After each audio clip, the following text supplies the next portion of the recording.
The fact that we lost happens. In a political system, some win, some lose. But not all lose all the time.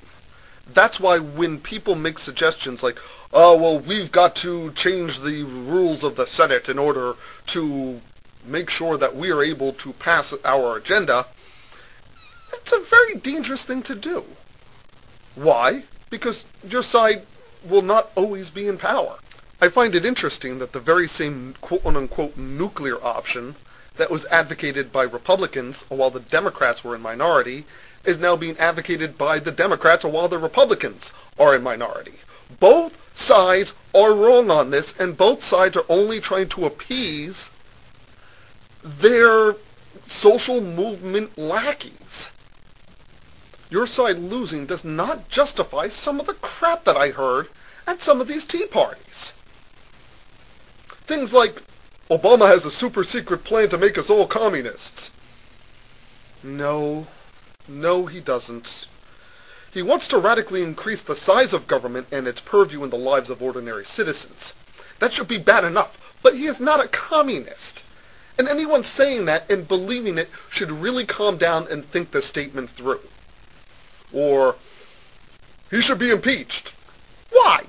For what? This is the United States of America. We do not kick out presidents because they're doing something we don't like, or all of them would be kicked out at some point. Nor do we impeach people for doing things that are A, not illegal, B, not treasonous, and C, because we feel that we should have won. Get over it. Arguments like, our state should secede from the Union, is also the height of irresponsibility, and the fact that I have actually heard that from credible candidates, or at least candidates that have credibility in the eyes of electability, is the height of irresponsibility. I mean, really, the Civil War? You want to replay the Civil War? What kind of protest against the government is that? And do you honestly think it is constructive?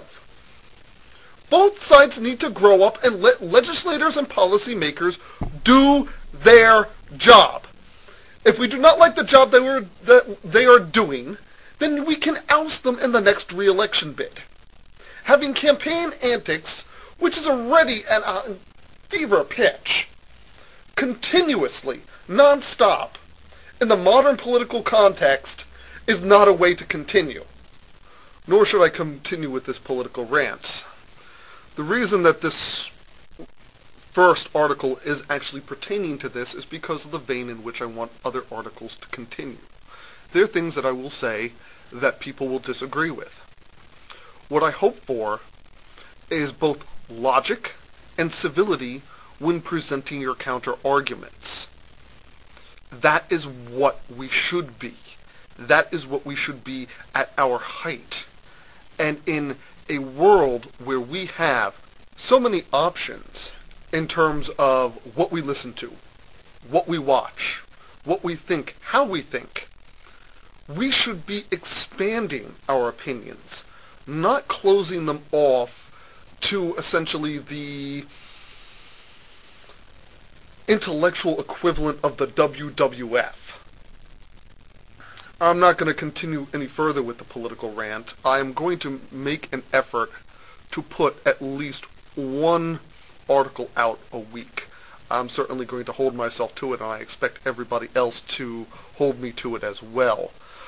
Any comments that you make, you are more than welcome to make either to my email, which is evilgenius4, the number, abettertomorrow@gmail.com, or simply place it on the Facebook page, or simply place it on the YouTube page as well. I'm looking forward to everybody's comments, and looking forward to actually having, finally, an effective, intelligent discussion that all sides can be explored without a flying elbow drop. Have a good one. Talk to you later, guys.